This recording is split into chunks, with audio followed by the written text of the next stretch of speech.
الحمد للہ رب العالمین والعاقبۃ للمتقین والصلاة والسلام علی رسولہ محمد وعلی آلہ واصحابہ اجمعین، اما بعد۔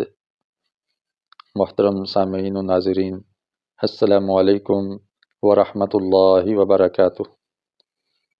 فہم قرآن کلاس میں خوش آمدید۔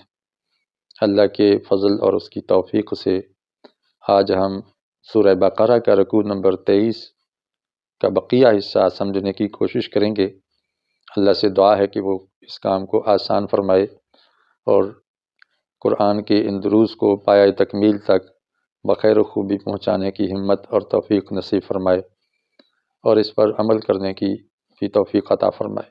اس رکوع کے اندر اللہ رب العزت نے اسلامی معاشرے کو مستحکم کرنے کے لیے، اس سوسائٹی کو مضبوط کرنے کے لیے کچھ ضابطے اور قوانین دیے ہیں، کچھ تعلیم اور تربیت کا بندوبست فرمایا ہے کہ آپ میں سے ہر فرد قوم کی آنکھوں کا تارا ہے، مقدر کا ستارہ ہے، افراد کے ہاتھوں میں ہے اقوام کی تقدیر، ہر فرد ہے ملت کے مقدر کا ستارہ۔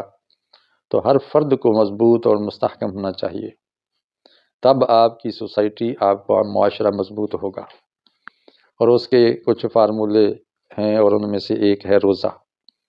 آپ روزہ رکھیں، آپ کے اندر تقوی و طہارت پیدا ہوگا، آپ کے اندر ضبط نفس پیدا ہوگا، اپنے آپ کو کنٹرول کرنا، غصے کو قابو کرنا، بہت سی جائز چیزوں سے بھی اس لیے رک جانا کہ رب نے اس وقت رکنے کا حکم دیا ہے۔ عام زندگی ہم استعمال کرتے ہیں، چیزیں کھاتے ہیں، برتتے ہیں، لیکن روزے کی حالت میں ان چیزوں سے بھی کنارہ کش ہونا پڑتا ہے۔ تو یہ ایک قسم کی زبردست ٹریننگ ہے، اور یہ صرف ہمارے لیے ہی نہیں، سابقہ جتنی بھی امتیں گزری ہیں، ہر امت کے افراد کو اس کی تاکید ہوئی۔ کتب علیکم الصیام کما کتب علی الذین من قبلکم لعلکم تتقون۔ گویا اللہ کے ہاں یہ بہت اہمیت کا حامل عمل ہے، اور آج ہر امت، ہر قوم کسی نہ کسی شکل میں روزہ رکھتی ہے۔ کوئی 24 گھنٹے کا روزہ رکھتے ہیں، کوئی غار و کوہ میں گزر کر اور دنیا کی لذتوں کو چھوڑ کر رب کو تلاش کرتے ہیں، تو یہ بھی ایک قسم کا روزہ ہے۔ اور کوئی الٹے لٹک کر رب کو راضی کرنے اور علائشوں سے بچنے کی کوشش کرتے ہیں، یہ بھی ایک روزہ ہے۔ تو مختلف انداز سے لوگ روزے رکھتے ہیں، لیکن اللہ تعالیٰ نے جو روزے کا طریقہ دیا ہے اس میں رد و بدل کرتے رہے ہیں لوگ اپنی مرضی سے، اور اس کی شکل بگاڑ دی ہے۔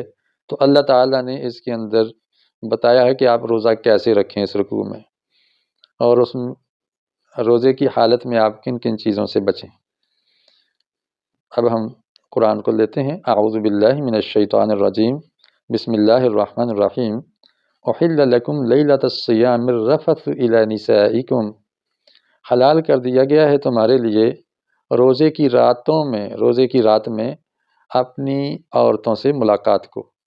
اپنی بیویوں سے آپ مباشرت ملاقات کر سکتے ہیں، اب حلال ہے، اس سے پہلے جائز نہیں تھا، قدغن تھی، پابندی تھی کہ نہیں جا سکتے، لیکن چوری چھپے، ظاہر بشری تقاضا ہے تو کر بیٹھتے تھے ملاقات۔ تو اس سے اللہ تعالیٰ نے ایک راستہ دے دیا کہ آپ ٹھیک ہے کریں، لیکن دن کو نہیں، رات کو۔ ہن لباس لکم وانتم لباس لہن، وہ تمہاری زوجائیں، تمہاری بیویاں تمہارے لیے لباس ہیں اور تم ان کے لیے لباس ہو۔ علم اللہ انکم کنتم تختانون انفسکم، اللہ کو تو پتہ ہے کہ تم اپنے نفسوں کے ساتھ خیانت کیا کرتے تھے۔ فتاب علیکم، اب اللہ تعالیٰ تم پر پلٹ آیا ہے رحمت کے ساتھ، اس نے توبہ قبول کر لی ہے اور رحمت کے ساتھ متوجہ ہو گیا ہے۔ وعفا عنکم، اور اس سے پہلے جو غلطیاں اور خطائیں کرتے آئے ہو جذبات سے مغلوب ہو کے، اس کو بھی اللہ تعالیٰ نے معاف فرما دیا ہے۔ اس پر آپ کو حزن و ملال کی اور پریشانی کی کوئی ضرورت نہیں ہے۔ فالآن باشروہن، اب تم رمضان میں بھی، راتوں کے اندر بھی اپنی بیوی سے مل سکتے ہو۔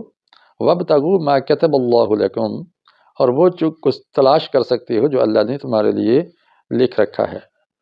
اور آگے پھر کھانے پینے کا تذکرہ فرمایا بکلو وشربو، کھاؤ اور پیو، حتی یتبین لکم الخیط الابیض من الخیط الاسود، یہاں تک کہ واضح ہو جائے سفید دھاری سرخ دھاری کالی دھاری سے، حتی یتبین لکم الخیط الابیض من الخیط الاسود، کہ سفید دھاری سیاہ دھاری سے ممیز ہو جائے، واضح ہو جائے، من الفجر، فجر کے وقت۔ تو اللہ تعالیٰ نے یہاں ایک وقت بتا دیا ہے کہ کس وقت آپ کھانا شروع کریں گے، پینا شروع کریں گے۔ اب یہاں یعنی سحری کا وقت بتایا گیا ہے، وہ پھٹنے سے پہلے صبح صادق کے وقت آپ سحری کر سکتے ہیں، سحری کے وقت۔ تو اب اس کو حضرت عمار بن یاسر رضی اللہ تعالیٰ عنہ غالباً صحابی ہیں، انہوں نے کیسے سمجھا کہ انہوں نے اپنے سرانے 2 دھاگے رکھ لیے، ایک سفید رنگ کا اور ایک کالے رنگ کا، کہ جب صبح مجھے روشنی اتنی ملے کہ میں دونوں میں فرق کر سکوں، اس وقت تک سمجھو کہ کھانے کا ٹائم ختم ہو گیا۔ تو نبی علیہ السلام کو پتہ چلا تو آپ نے فرمایا نہیں، اس کا مطلب یہ نہیں ہے کہ آپ دھاگے کو دیکھتا رہیں، یہ دھاگا مراد نہیں ہے، بلکہ افق پہ جو روشنی ہے اور سیاہی ہے، یہ اس دھاری کو آپ دیکھیں گے، اس سے مراد وہ دھاریاں ہیں۔ تو فجر کی اس سفید اور سیاہ دھاری کے فرق کے ساتھ ہی یعنی جب یہ نظر آ جائے تو روزہ بند کر دینا چاہیے، سحری کا وقت ختم ہو جاتا ہے۔ یہاں حتیٰ کا لفظ یا کہ یہاں تک آپ استعمال کریں۔ عیسائی لوگ پتہ کیا کرتے تھے پہلے، نصارہ کے اندر یہ تھا کہ اس ٹائم کھانا ہے اور اگلے دن پھر اسی ٹائم کھا کر افطار بھی کرنا ہے، گویا سحری اور افطاری ایک ہی دفعہ ایک ہی کھانے کو کہتے تھے۔ لیکن اللہ تعالیٰ نے ہمیں رعایت دے دی، فرمایا کہ ثم اتم الصیام الی اللیل، تم اس روزے کو مکمل کرو رات تک، سورج غروب ہوتے ہی آپ روزہ افطار کر لو۔ یہ اللہ تعالیٰ نے اس امت محمدیہ کو سہولت عنایت فرمائی ہے، وگرنہ 24 گھنٹے کا روزہ کتنا مشکل ہوتا۔ فرمایا وَلَا تُبَاشِرُوهُنَّ وَأَنْتُمْ عَاكِفُونَ فِي الْمَسَاجِدِ۔ اچھا، اس کا ترجمہ کرنے سے پہلے میں پچھلی بات میں ایک تھوڑی سی وضاحت کرنا چاہ رہا ہوں کہ اللہ تعالیٰ نے کوئی گھنٹے دن کن کر نہیں بتائے، جیسے ہم کہتے ہیں 8 بجے، 5 بجے، 3 بجے، 4:30 بجے، یہ ٹائم نہیں بتایا۔ اللہ تعالیٰ نے جو آثار کائنات ہیں اس کی طرف توجہ دلائی کہ آپ اس طرح وقت معلوم کیا کریں، یعنی جو اللہ تعالیٰ نے گھڑیال آسمان کے آثار میں رکھے ہیں، وقت معلوم کرنے کے جو ذرائع رکھے ہیں، یہ پرماننٹ ہیں، قیامت تک ہیں۔ گھڑیاں خراب ہو سکتی ہیں، کمپیوٹر فیل ہو سکتے ہیں، باقی تمام آلات ناکارہ ہو سکتے ہیں، لیکن اللہ تعالیٰ کا یہ جو نظام ہے کہ آپ سے پوچھتے ہیں کہ یسألونک عن الأہلہ قل ہی مواقیت للحج، آپ سے یہ چاند کے گھٹنے بڑھنے کا پوچھتے ہیں تو ان سے کہہ دیجئے کہ یہ تو وقت معلوم کرنے کے ذرائع ہیں۔ سورج سے بھی ہمیں وقت معلوم ہوتا ہے، چاند سے دن معلوم ہوتے ہیں، تاریخیں معلوم ہوتی ہیں۔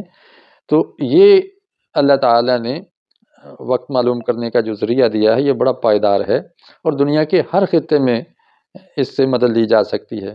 جہاں 6 گھنٹے کا دن ہے، 4 گھنٹے کا دن ہے، وہاں بھی اس کے حساب سے بندہ روزے رکھ سکتا ہے، وقت معلوم کر سکتا ہے۔ فن لینڈ ہے، ناروے ہے، آئس لینڈ ہے، یہ علاقے ہیں، اور کہیں بہت لمبے لمبے دن ہیں۔ تو اللہ تعالیٰ نے ان سے فرمایا کہ آپ ان آثار کو دیکھ کے وقت کا تعین کریں۔ آگے فرمایا وَلَا تُبَاشِرُوهُنَّ وَأَنْتُمْ عَاكِفُونَ فِي الْمَسَاجِدِ، جب تم مسجدوں کے اندر اعتکاف پہ بیٹھے ہو تو پھر اپنی بیویوں سے ملاقات نہیں کر سکتے۔ تِلْکَ حدود اللہ، یہ اللہ کی حدیں ہیں۔ اعتکاف کے دن 10 ہوتے ہیں، رمضان کے آخری 10 دن اعتکاف کے لیے مختص ہیں۔ آدمی بوریا بستر لے کے مسجد میں چلا جاتا ہے، وہیں کھاتا پیتا ہے، خیمہ لگا کے بیٹھ جاتا ہے، جس کو معتکف کہتے ہیں، اسی کے اندر رکے رہنا ہوتا ہے، اور اللہ کی زیادہ سے زیادہ بندگی، عبادت اور ذکر اور تلاوت اور قیام اور رکوع و سجود کرنے ہوتے ہیں، اس کو اعتکاف کہتے ہیں۔ اس سے پہلے یا اس وقت میں لوگ بتوں پر، قبروں پر اعتکاف کیا کرتے تھے۔ اللہ تعالیٰ نے فرمایا کہ آپ مسجد کے اندر اعتکاف کریں۔ بت اور قبر پر اعتکاف تو شرک ہے، اور مشرکین بتوں پر اعتکاف کرتے تھے، مجاور بن کے بیٹھ جاتے تھے۔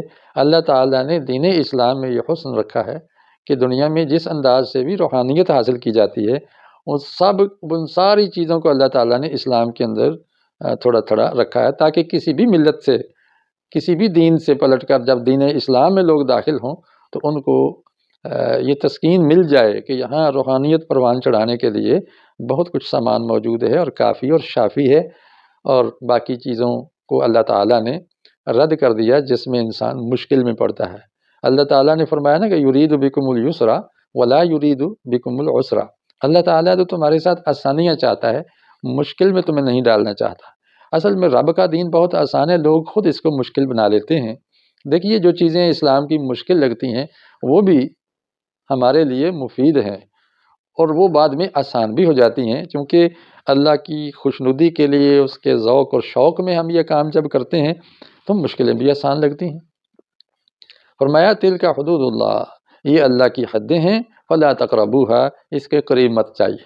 اعتکاف کے دنوں میں اگر کوئی بیوی، کسی کی خاتون مسجد میں آ کے آپ سے مل لیتی ہے، آپ اعتکاف پہ ہیں، اور گفتگو کر لیتی ہے، کوئی گھر کا معاملہ ہے یا کوئی حال چال پوچھ لیتی ہیں، تو اس میں کوئی حرج نہیں ہے۔ رسول اکرم صلی اللہ علیہ وسلم اعتکاف پہ بیٹھے تھے تو آپ کی زوجہ آپ کو مسجد میں ملنے آئی، پھر آپ ان کو چھوڑنے کے لیے ان کے حجرے تک گئے، اور حجرے ان کے گھر جو ہیں وہ مسجد کے ساتھ ہی ملے ہوئے تھے، ملحق تھے۔ تو جب آپ چھوڑنے گئے تو گلی سے کچھ اصحاب گزر رہے تھے، ان کو نبی علیہ السلام نے سلام کیا اور فرمایا کہ یہ جو میرے ساتھ خاتون ہیں یہ میری بیوی ہیں۔ اب اصحاب کہنے لگے سبحان اللہ یا رسول اللہ، ہم خدا نخواستہ کوئی اور تو نہیں سوچ سکتے، یقیناً یہ آپ کی بیوی ہوں گی۔